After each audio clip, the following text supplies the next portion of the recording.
as the editor of a community newspaper. And I will couple that experience with what I learned after the killing of Alton Sterling. And I lived in Baton Rouge at that time.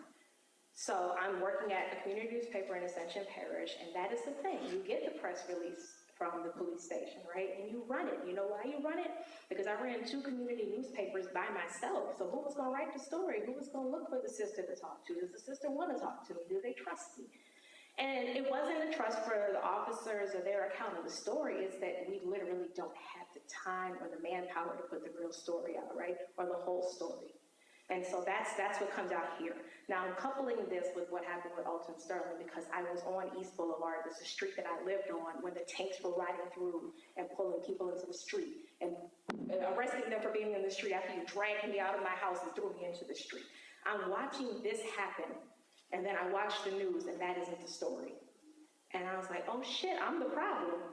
And immediately, that's it for me. I don't want to work here anymore. I don't want to do this anymore. You're not the narrative. There is way more to this story, and I don't want to be somewhere where I don't have time to tell the entire story. And so, yeah, we definitely cannot act like that doesn't exist. And I think we have to be grateful for advocacy journalism that allows that person to call you crying and say, I got a story I want to tell you, and that the focus is on those people.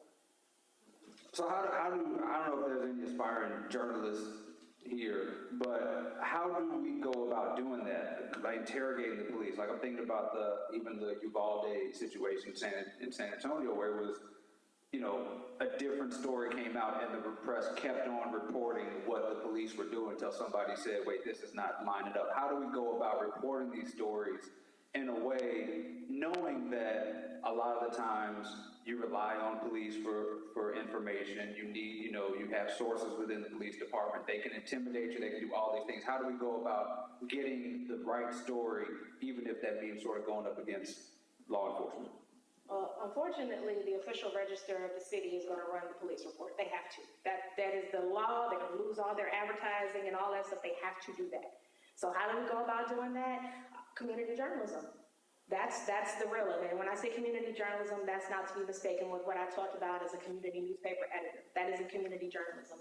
Community journalism is you with your cell phone getting the other side of the story. It's you as an eyewitness telling your side of the story. It's you as the grieving mother calling an advocacy journalist and getting your story out. It's you calling that newspaper and asking them to write an op-ed to respond to their story.